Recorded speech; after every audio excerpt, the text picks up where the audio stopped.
सो hey guys, तो चलिए फटाफट से लेटेस्ट अपडेट के बारे में बात कर लेते हैं, जो कि है सौरभ जोशी वर्सेस अरमान मलिक के लफड़े के बारे में। तो गाइस, आपको पता ही होगा कि सौरभ जोशी का एक न्यूज बहुत ही ज्यादा वायरल हो रहा है, जहां पे वो ब्लॉग में दिखाए थे कि कैसे उनके घर के सामने में एक अपार्टमेंट बिल्ड होने वाला था। तो अपने प्राइवेसी प्रोटेक्ट करने के लिए आसपास के पूरे प्लॉट को ही खरीद लिए थे करोड़ों रुपए में, ताकि उसमें शायद से अपना फार्म हाउस बना सके। एंड गाइस, शायद से इसी चीज के लिए ब्लॉगर अरमान मलिक इनडायरेक्टली उनको ट्रोल किए, और उन्होंने क्या कहा तो आप लोग ये वीडियो देखिए।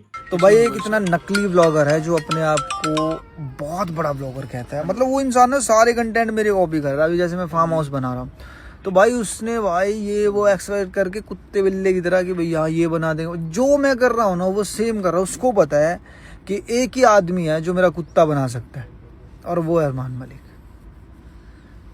सही बात, बिल्कुल सही बात है भाई। अरे शर्म आनी चाहिए। एक एक चीज कॉपी कर रहा है यार। हर चीज कॉपी भाई, हर चीज। शादी कहाँ से कॉपी कर लोगे? कॉपी बच्चे 5 कहाँ से कॉपी कर लोगे? टैलेंटेड बच्चे कहाँ से कॉपी कर लोगे?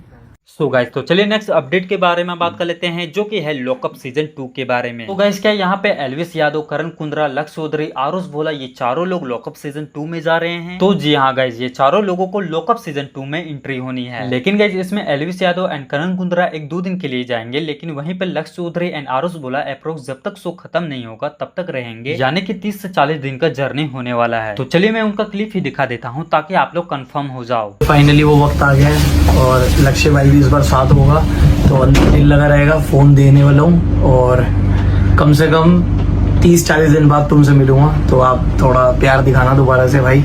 समझ जाओ कहाँ जा रहे हैं। अब बहुत बड़ा शो है पूरे इंडिया का, और ज़्यादा बोल नहीं पाऊंगा, थोड़ी बाउंडेशंस होती है, थोड़ा कॉन्फिडेंशियल रखना उसको। तो हमारी ड्रेस वहाँ पे आ चुकी है, वो पहन रही है, और मन्नू भाई का भी बहुत बड़ा रोल है इसी चीज में। तो एक्साइटेड रहना, पूरी दिल्ली गैंग भी दिखेगी तुम्हें, और यूट्यूब बनाए रखना, बस सपोर्ट बना के रखना।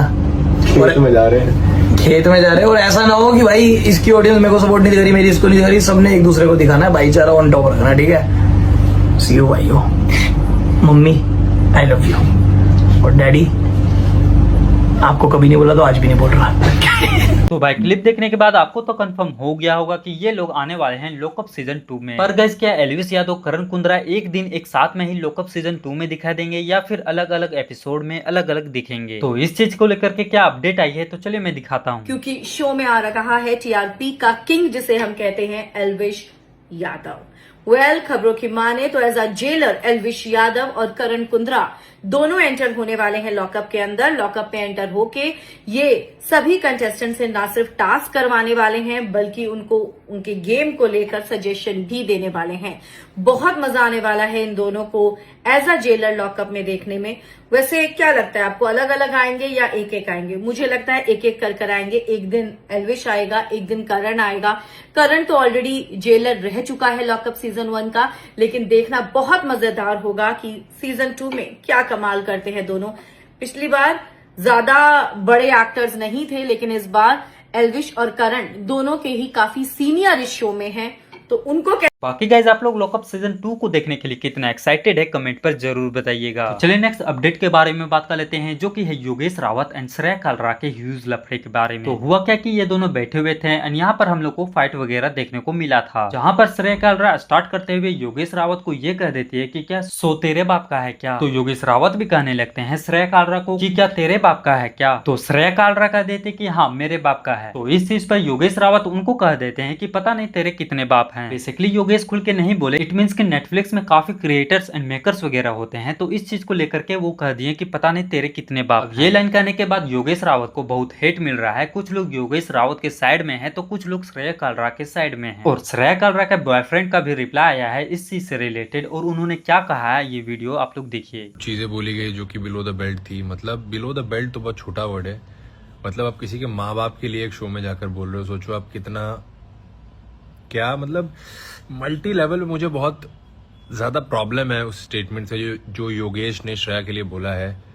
I personally feel that makers वो लाइन काट ही देते तो अच्छा होता, बट क्योंकि अभी वो स्टेटमेंट सुनने के बाद मेरा तो ब्लड बॉयल हो रहा है, जो मेरा खून खोल रहा है ना। मतलब I can't even tell you जितनी कैजुअली उसने वो स्टेटमेंट पास कर दिया किसी के पेरेंट्स पे, किसी की माँ पे इनडायरेक्टली। आई थिंक उसके अंदर इतना गुदा बोलने का इसलिए आया ना, मैं आपको क्लियर बताता हूँ, आप लोग सब मुझसे अग्री करोगे, इवन तो जो भी श्रेया के हेट भी करते गेम प्ले को, आई नो, बट आज श्रेया ने कुछ गलत बात नहीं बोली थी, पर्सनल नहीं बोली थी। शी वॉज आर्ग्यूइंग, गेम ही ऐसा है, आर्ग्यू होंगे, अभी देखो सब में आर्ग्यूमेंट्स होंगे, बट मुद्दा है कि जो स्टेटमेंट उसने बोला है that is very wrong. And आज वो इसलिए वो बोल के इजिली निकल गया ना, क्योंकि वो श्रेया थी और वो लड़की थी और वो उसको पता था वो उसका कुछ कर नहीं पाएगी। क्या करेगी, मुंह से ही बोलेगी ना। बट अगर किसी लड़के को वो बोलता ना, तो मैं बता रहा हूं शो साइड में रखते और दे थप्पड़ बजाते ना उसको, उसकी सारी हेकड़ी निकल जाती, ठीक है। और सिर्फ ये मैं नहीं कह रहा हूं, कोई भी होता ना, कोई भी लड़का जिसकी माँ को अगर आप ये स्टेटमेंट बोलते हैं, किसी के बाप को ये बोलते ना, शो गया तेल लेने भाई, इतना तोड़ते ना उसी शो के अंदर कि सारा एटीट्यूड सब निकल जाता भाई। और सिर्फ मैं नहीं, कोई भी लड़का मेरी जगह होता वो यही करता। वो बेचारी हेल्पलेस फील कर रही होगी इसलिए वो कुछ कर नहीं पाई, वो बोल के चुप रह गई। But how dare he. And मेरे को समझ नहीं आ रहा लोग कितने ज्यादा स्पाइनलेस है यार इस घर में। मतलब Shreya was right, now I feel कि श्रेया सही कर रही थी, इनको बजा रही थी, इनको सही तोड़ रही थी, because these guys are so spineless to the core that इतना सुनने के बाद भी कोई स्टैंड ही नहीं ले रहा है यार। किसी की माँ बाप को बोल रहे हो, उसकी माँ गेम खेलने गई है, उसके बाप गेम खेलने गए हैं, उसके मम्मी पापा थोड़ी गेम खेलने गए हैं, श्रेया गई उसको बोलो, जो बोलना है उसको बोलो। पेरेंट्स को इन्वॉल्व करने की क्या जरूरत है उसमें। एंड गाइस आपको पता ही होगा कि स्वेट ट्यूमर का भी लफड़ा है योगेश रावत से, और उनको भी ये स्टेटमेंट ठीक नहीं लगा। तो उनका क्या रिप्लाई आया इस चीज से रिलेटेड, तो आप लोग ये वीडियो देखिए। भाई मैं चाहे कितना अगेंस्ट हूँ किसी के, and the only guy I am supporting in this show is Laila, no one else, but my one thing जो मेरे को समझ ही नहीं आती है, इतने बड़े शो में सबने सुना ये लाइन जो अभी लास्ट में उसने बोली योगेश ने, कोई इसके अगेंस्ट खड़ा नहीं हुआ, कोई नहीं बोला कि भाई what of language is this. And अभी मैं देख रहा था लास्ट एपिसोड में कह रहा था कि मेरी मॉम को स्टोरी पे लगाने में शर्म आती थी मेरी वीडियो, ये बोलने के बाद और आएगी आंटी को शर्म। भाई तू ये बोल रहा है तो अगर कि क्यों लगाऊं ते, मतलब इमेजिन तू किसी और की माँ के बारे में क्या बोल गया अभी।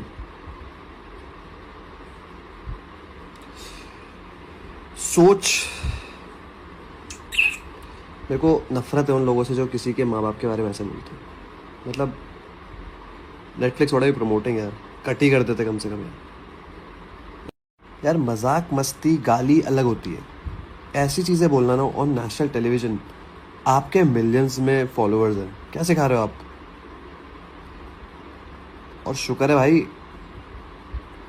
कि वो बेवकूफ़ है अंदर शो के, मेरे जैसा कोई अंदर नहीं है अभी तक। आपको छोड़ो, पर मेरे को लगता है कि स्टैंड लेना चाहिए था भाई, जितने भी एटलीस्ट ये जो सो कॉल्ड बॉयज़ घूम रहे हैं घर में, मर्द बनते हुए बॉडी दिखा रहे हैं, एटलीस्ट स्टैंड लेना चाहिए था, बोलना चाहिए था भाई व्हाट इज़ दिस बिहेवियर।